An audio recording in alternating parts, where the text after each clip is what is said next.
stop calling it anxiety. For just a moment, consider a more expansive and hopeful possibility. You are not broken. You are not disordered. You are seeing the world in a resolution so high that it can feel overwhelming. What if that relentless scanning, that exhausting vigilance you've carried since childhood, isn't a malfunctioning alarm system, but a dormant, natural sensitivity picking up on subtle frequencies of human behavior that others often miss? Today, we are not here to simply calm you down. We are here to help you refine that sensitivity. We are here to take the static of hypervigilance and tune it into the clear, meaningful signal of deep intuitive understanding. This is not a meditation guide. It is a practical manual for transforming your deepest wound into a refined instrument of perception. We are often told that the goal of healing is to return to a baseline of calm, a flat line. But if you have a history of complex trauma, particularly childhood relational trauma, your nervous system was shaped in challenging conditions. It didn't just learn danger, it became highly specialized in reading micro-expressions, sensing subtle atmospheric shifts, and detecting incongruence. To tell this system to just relax is like telling a finely tuned racing engine to behave like a slow commuter vehicle. It is a misunderstanding of high-sensitivity machinery. Carl Jung, in his profound exploration of the psyche, gave us a framework not just for challenges, but for potential. He spoke of the objective psyche, a deep river of collective memory beneath the personal unconscious. Your hypervigilance, that heightened edge of awareness, might just be the very tool capable of cutting through the surface noise and mapping those deep, meaningful patterns. Today we are going to explore the architecture of your awareness. We will follow a map that moves through 5 distinct phases, each unlocking a deeper layer of this capacity.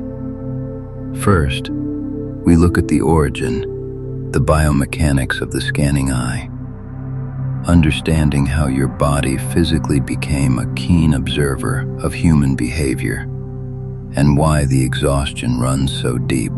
Second, the important pivot, shifting from personal fear to pattern recognition. Moving from that person feels unsafe to that pattern is a timeless human script.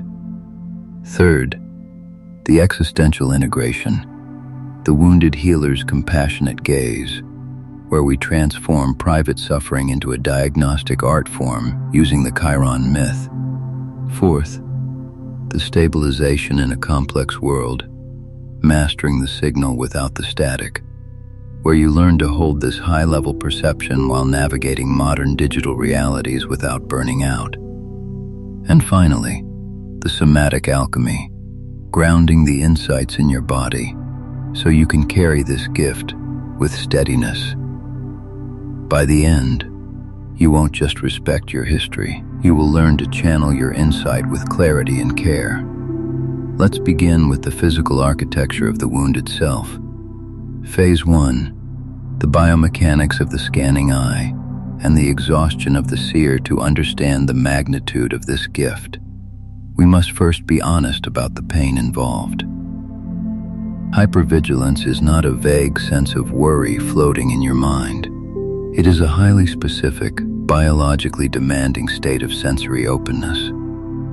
For a child growing up in an unpredictable environment, where a caregiver's sigh could precede an outburst, or silence signaled an approaching storm of neglect, the survival brain cannot rely on direct communication. Direct communication is a feature of safe environments. The unpredictable environment requires reading the metadata. It reads the spaces between the words, the twitch in the left eyelid, the subtle tightening of the jaw muscle, the particular weight of a footstep in the hallway. This isn't mystical. It's neurobiological fact. The amygdala, your brain's alarm system, becomes highly active, running at a constant state of alert. even when the room is empty.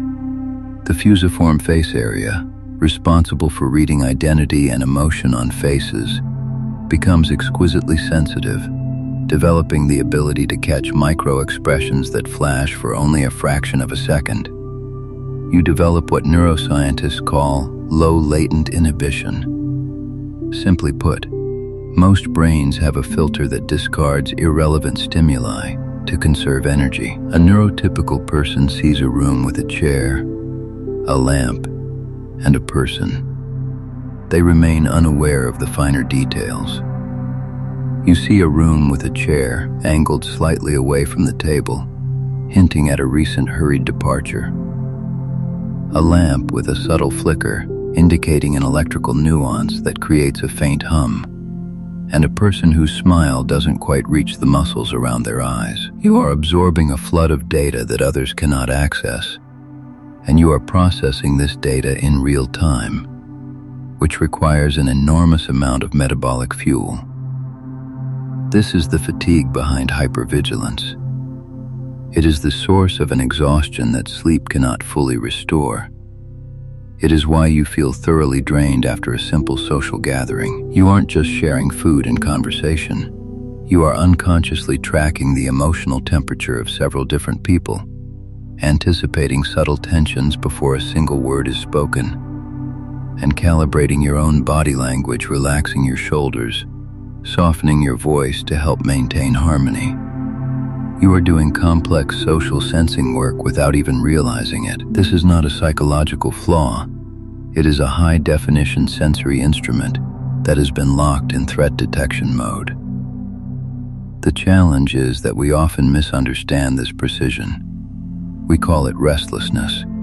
We call it overthinking. We try to quiet the signal away, numbing the sensitivity. But the signal itself holds valid data.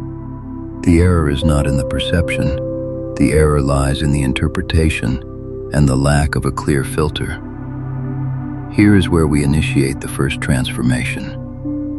If you are constantly scanning for a single source of discomfort, the specific person who may hurt, betray, or abandon you, you are using a telescope to look for a pebble on your path. The resolution of your perception is capable of mapping entire landscapes of human behavior, the sweeping currents of the collective unconscious. Yet you remain fixated on a single drop of personal rejection. The first step in turning hypervigilance into intuition is the recognition of scale. It is the shift from the personal to the universal. You are not just seeing an irritated person at the grocery store. You are witnessing the timeless pattern of frustration expressing itself in a mundane setting. You are not just feeling the suffocating cling of a controlling partner. You are experiencing the archetypal pattern of possessive attachment, frozen in their emotional absence, yet demanding your presence. The shift is profound. It moves the pain from the tender, bruised ego to the steady, observing mind. It allows you to zoom out without disconnecting from your body. But why does the body hold on to these patterns so tightly? What is the deep conditioning that keeps us trapped in the personal? The answer lies in stress hormones and the memory of safety. Your body was conditioned to believe that scanning for the specific face of danger was the only way to make it through the night. To release that focus feels, to the ancient brainstem, like letting go of a lifeline. But if you can learn to zoom out and scan for the shape of the pattern, instead of the face of the person who hurt you, you begin to soften the fear's grip on a specific target. You broaden the survival mechanism into a wisdom mechanism. But how do you physically shift that lens from the personal face to the universal pattern? How do you stop flinching at a memory and start observing a myth? We'll get to the somatic reset technique shortly.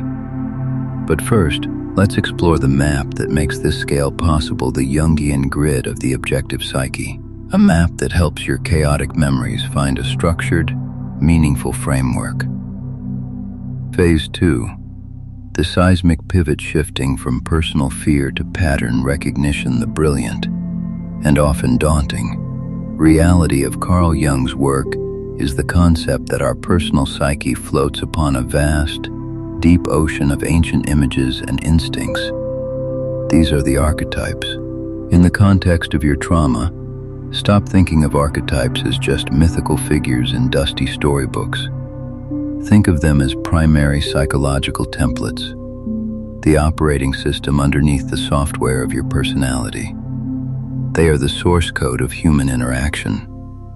The victim, the tyrant, the trickster, the martyr, the great mother. When you were a child, you didn't just fear an unpredictable adult's anger.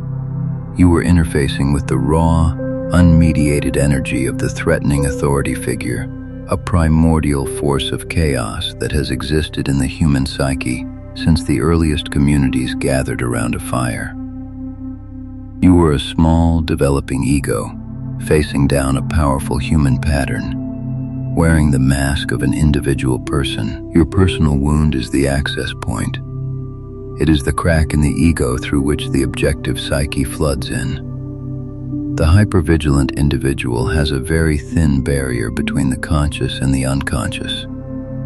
You've been brushing against the collective unconscious your whole life, without a filter, without a training manual. You thought you were just too sensitive, or that you had an empath problem. In reality, you were picking up on larger human signals.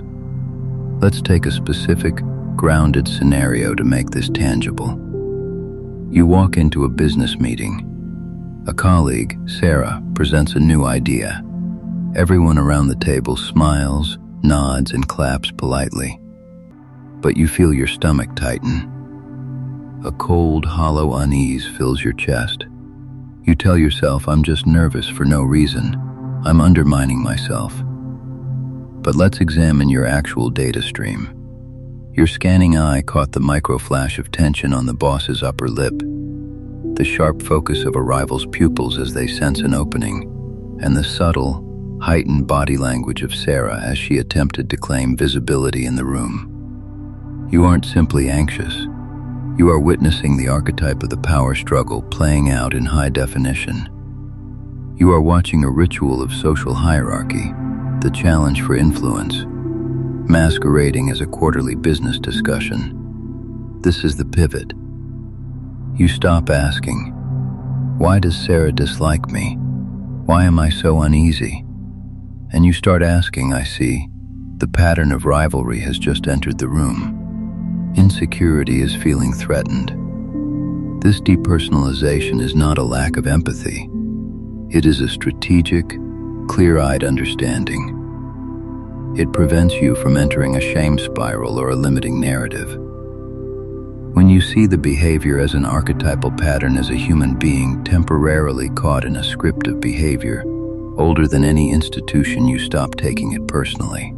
You cannot be deeply insulted by the roar of a thunderstorm, and you cannot be morally outraged by someone being consumed by their own need for control. You just recognize the pattern, and you adjust your boundaries. You seek shelter with wisdom. This is where the predictive nature of this intuition emerges, because archetypes are bound by their nature. They are predictable. They follow a consistent narrative logic, a specific mythic grammar. If you identify the possessive caretaking pattern in a friendship, you know the next steps with near certainty. The suffocation through excessive giving, the guilt trip when you set a boundary, the cry of disappointment, and the subsequent social pressure when you finally assert your independence. Your anxiety used to scream a blurry, deafening noise. Something bad is going to happen. That's vague, paralyzing, and not very helpful. Your refined intuition, informed by Jungian mapping, now whispers with calm, measured precision, the pattern of emotional debt is about to activate. Prepare for the guilt exchange and hold your boundary with kindness. That's specific, useful, and highly actionable. It transforms the chaotic panic of the unknown into the structured anticipation of a familiar story arc. You are no longer a confused participant cowering in a corner. You are a cartographer of the inner world, holding a lantern and a map, observing the deep patterns with growing understanding. Ask yourself right now, with gentle honesty, what if your anxiety isn't simply a chemical imbalance, but a real-time, accurate assessment of the emotional weather system moving through your life? Are you currently caught in a flood of helpless feelings? Or are you being weighed down by an internalized critical voice's perfectionism? Naming it is the beginning of transformation. You cannot refine a raw material into something valuable until you identify it clearly. Your hypervigilance is the scanner, the archetypes are the elements. But naming it is only half the equation. It's an intellectual exercise. The real cost of this gift is a physical, visceral one. How do you carry the weight of seeing the script before it's fully acted out? The burden of deep perception, without collapsing under the somatic weight of being the one who sees? That is the tender side of the gift we must explore next, in the myth of Chiron. Phase 3, the wounded healer's compassionate gaze and the myth of Chiron. There is an ancient Greek myth, one of the most profound for our specific condition, which is the myth of Chiron. Unlike the other centaurs who were wild and driven by impulse, Chiron was wise, kind, and a master of medicine, astronomy, and music. He was the tutor of heroes.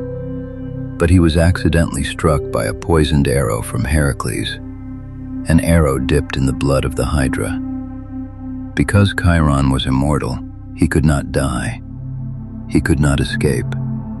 He was condemned to live with persistent, incurable pain. But here is the pivotal detail. In his relentless pursuit of a cure for his own ongoing wound, in his deep hands-on research into the nature of suffering, he became the greatest healer in the mythological world. He didn't learn medicine despite his wound. He learned medicine because of the profound, intimate depth of his wound. His pain became his laboratory. This is the exact blueprint for the wounded healer archetype, a core Jungian concept that is essential to understand. Your chronic hypervigilance is your version of that deep, lingering discomfort. It's a constant burning awareness in your nervous system. You can't pretend you aren't in some form of pain. The attempt to positive think your way out of the deep signals of a dysregulated nervous system is a form of harsh self-rejection. But you can, like Chiron, use the wound as a diagnostic tool. The pain becomes a reference library, a vast archive of sensory data, because you know the texture of manipulation, intimately having been exposed to its subtle presence for years. You can recognize it on someone else from a great distance. Not as a moral judgment, but as a clinical observation. You know the slight pause before a falsehood, the overly intense eye contact, the performative breath, because you've studied these moments in your own memory 1,000 times. This is where the restless, scattered energy of anxiety transforms into the grounded, steady clarity of deep insight. Anxiety is centrifugal. It spins you out into fragmented, catastrophic fantasies. What if? What if? What if? It scatters your consciousness. Intuition, the healed version of hypervigilance, is centripetal. It pulls fragmented information into a calm, unified center. It's a quiet, steady certainty that feels physically different in the body, a grounded settling into the gut, rather than a sharp spike in the chest. The fundamental difference is the softening of self-referential fear. Anxiety screams, "That person is going to hurt me." The ego is at the center. Terrified, intuition calmly states, "That person is carrying a great deal of pain, and they may unconsciously cause harm around them as a defense." They are not a healthy presence for my immediate field. The me drops away. The egoic grip loosens. You become a compassionate observer, a naturalist of the psyche, not a potential target. You are observing a pattern, not feeling hunted by it. Think of it as refining a precise instrument. A skilled professional cannot work effectively if their hands are shaking with intense adrenaline or personal fear. If they react with panic at the first sign of complexity, they are rendered ineffective. They must be calm, precise, focused, and able to hold space for the work without becoming overwhelmed.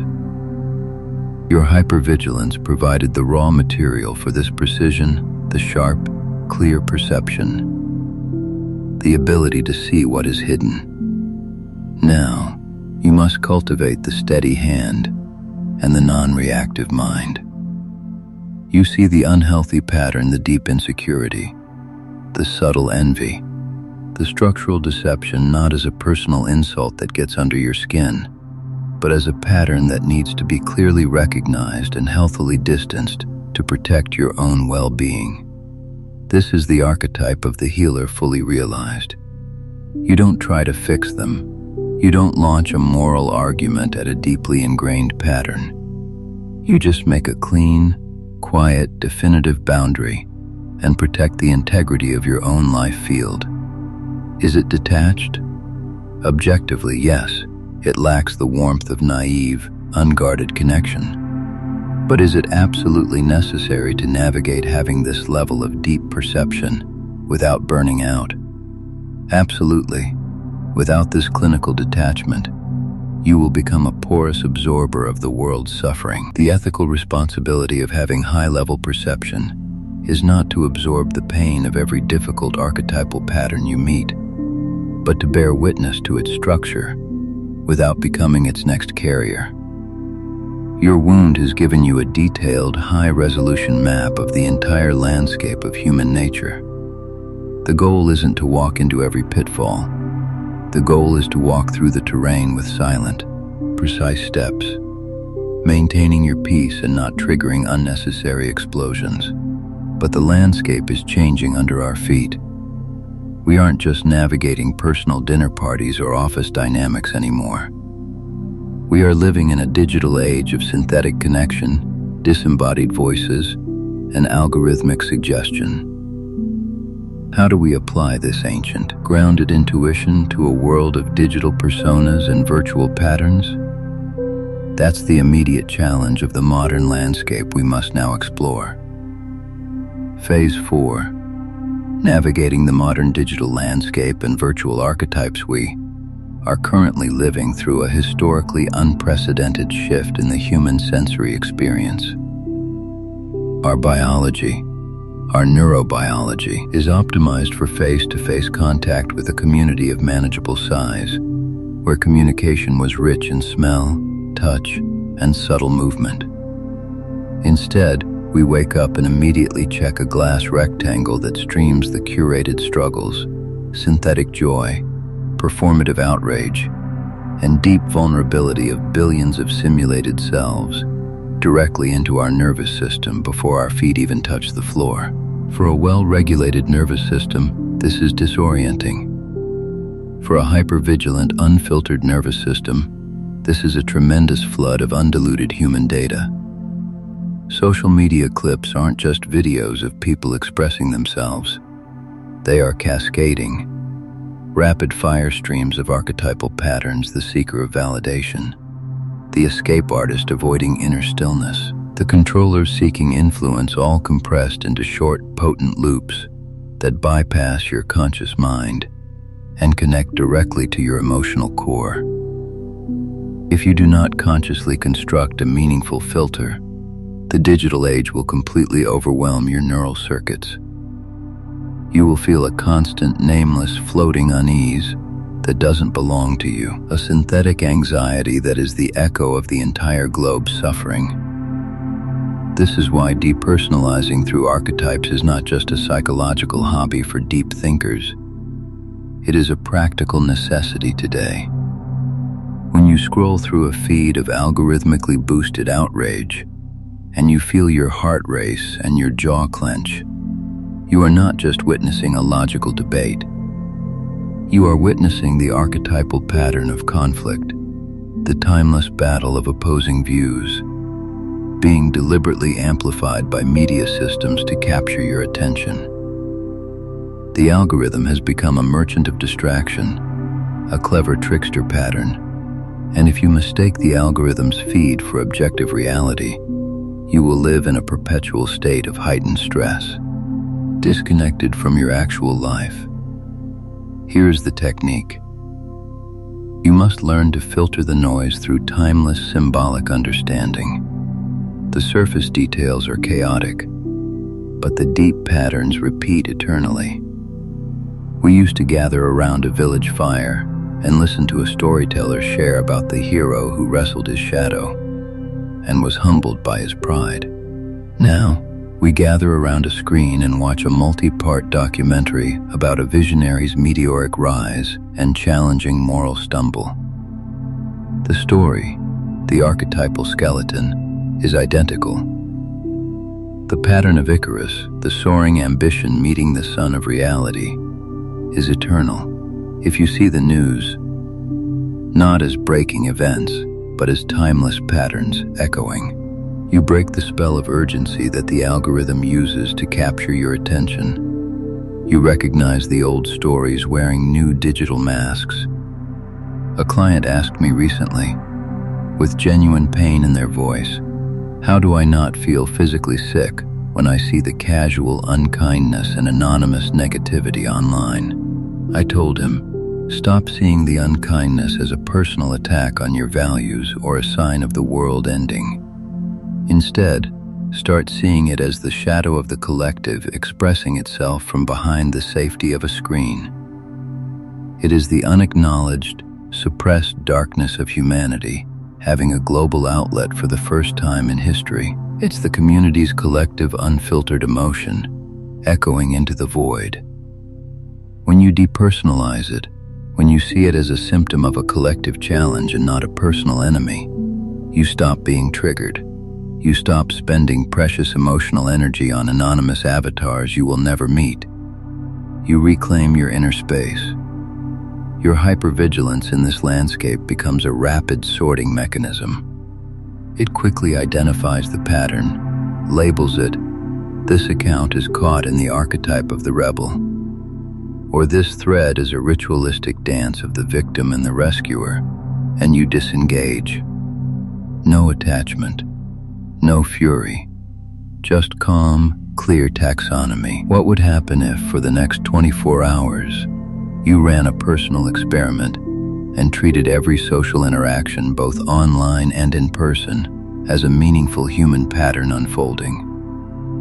What if the barista's rudeness wasn't a personal slight, but just the wounded child archetype having a difficult morning and unconsciously sharing their pain? What if your own internal critical voice wasn't the absolute truth, but just the old guard, the rigid inner protector, trying to keep you small to maintain its familiar territory? How much energy would you save if you stopped wrestling with the shadows of strangers and simply named them silently with a knowing nod? This is the art of emotional wisdom. You don't block the energy. You don't absorb it. You perceive it, but you redirect the impact away from your heart and into the steady earth. But there is a final, essential piece to this puzzle. Even with all this wisdom, even with the map of archetypes and the myth of Chiron, if you cannot regulate the biological activation in your body, you will still burn out. The body must learn to hold the voltage of deep perception without short-circuiting. The vessel must become capable of containing the lightning of insight without being overwhelmed by it. Let's finish with the somatic grounding of insight, the stabilization of the seer. Phase 5. Mastering the insight without the overwhelm, the somatic grounding. This is the classic challenge for most gifted, wounded intuitives. They become brilliant at reading the room, unpacking the psyche and seeing emerging patterns. They become the human lie detector or the organizational sage, but they cannot stop their own nervous system from sounding a loud alarm in response to the data they gather. They end up depleted, chronically exhausted, isolated in a quiet room because the noise of the world is too much. The signal is crystal clear, but the receiver is overheating. The final step of this transformation, the step that turns a porous empath into a contained, grounded vessel, is somatic grounding. This is not about breathing your way out of a moment of intense stress. This is about upgrading the physical vessel to handle the high voltage of deep perception without being overwhelmed. Consider the archetype of the wise guide. The wise guide doesn't just know things. The wise guide holds profound, dynamic truths in a state of creative tension, without leaking energy, without trembling. Your goal is to achieve what I call the distilled state. In hypervigilance, your energy is completely diffuse. It's spilling out of your body, scanning the room like a wide beam light, grabbing onto faces and subtle cues and potential concerns. It's a stream with no defined channel, spreading thinly everywhere, draining the source. In the distilled state, you learn to pull that outward spilling energy back into the body's core center. The sensory data still comes in the clear recognition that a difficult pattern has just entered the gathering, but you don't let your posture collapse. You don't let your eyes dart nervously. You don't let your breath freeze high in your chest. You ground deeper into your pelvic floor, into the soles of your feet, into the ancient silent strength of your bones. Technique 1. The gentle boundary. Highly sensitive people often feel they are being energetically overwhelmed or invaded by other people's moods. But this often implies a one-way street of vulnerability. It implies you are a passive recipient of their output. Shift the fundamental dynamic. Realize that your deep automatic scanning is in fact a reaching outward of your awareness into their space to gather data for your safety. You are the one initiating contact. To respect your own boundaries, you must first recognize your own capacity to extend outward. When you feel the compulsive urge to scan someone to check if they are safe, pause. Consciously draw your awareness gently back from their face, back from the space around their body, and coil it slowly into your own core, like pulling a rope gently back into a ship. Say to yourself silently, I do not need to absorb this person's energy to navigate this moment. I am safe enough right now. Trust the data you have already received. The body remembers, but you don't have to let it carry the weight of every single person you meet for the rest of the day. Technique 2. The symbolic translation practice. This is where the real shift happens in a moment of intense activation. In the moment of being triggered, your heart is pounding. You noticed a subtle facial cue of tension, or a flash of someone's challenging eyes. Do not try to calm the ancient biology with purely rational thoughts like I am safe. I am logical. The body responds to a deeper language. Instead, speak the native language of the inner world. Imagery. Ask your body directly, what does this specific feeling look like? It might appear as a dark, heavy fog. It might look like a cold, sharp shard. Now, visualize in your mind's eye, with full sensory detail, the process of transforming it. See the dark fog slowly condensing into a still, reflective pool in which you can see the objective truth of the situation with clarity. Take the sharp shard and mentally place it into warm golden light until it softens and reshapes into a tool of understanding that you hold calmly in your hand, a tool that no longer causes you pain. This is a form of active imagination. You aren't suppressing the somatic activation. You are guiding it until it changes its structure from distress into insight. Technique 3. The quiet confidence of the seer. We must gently remove the sticky sense of burden and victimhood from the gift. Yes, the original wound was deeply unfair. Yes, you should not have had to develop these radar sensors to navigate a childhood that should have been safe. But you did, and there is a profound, quiet, sovereign peace in being able to see clearly while the world moves in a fog of its own confusion.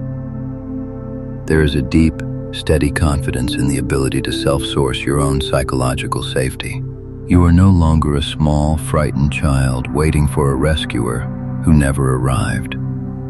The scanning eye, once the undeniable evidence of your hardship, is now the scepter of your quiet authority.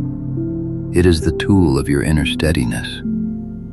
So, I ask you to honor the wound. It is not a sign that you are broken or a failed human being. It is an initiation mark, a deep shaping of the soul. It is the exact place where the light of deep understanding enters, but only if you stop treating it like an open, chaotic sensitivity and start treating it like a healed, smooth scar that can detect the subtle, distant changes in the atmosphere before the weather shifts. The rough edges of your trauma have been smoothed and refined by the gentle friction of life and time. What remains is a polished, clear lens, shaped by experience, through which you can finally perceive the soul's hidden patterns, through the body's deep, wordless wisdom. You are not just navigating the memory of your past anymore. You are navigating the vast, profound, and beautiful depths of human experience with a precision map that few others possess. You have turned your greatest challenge into your most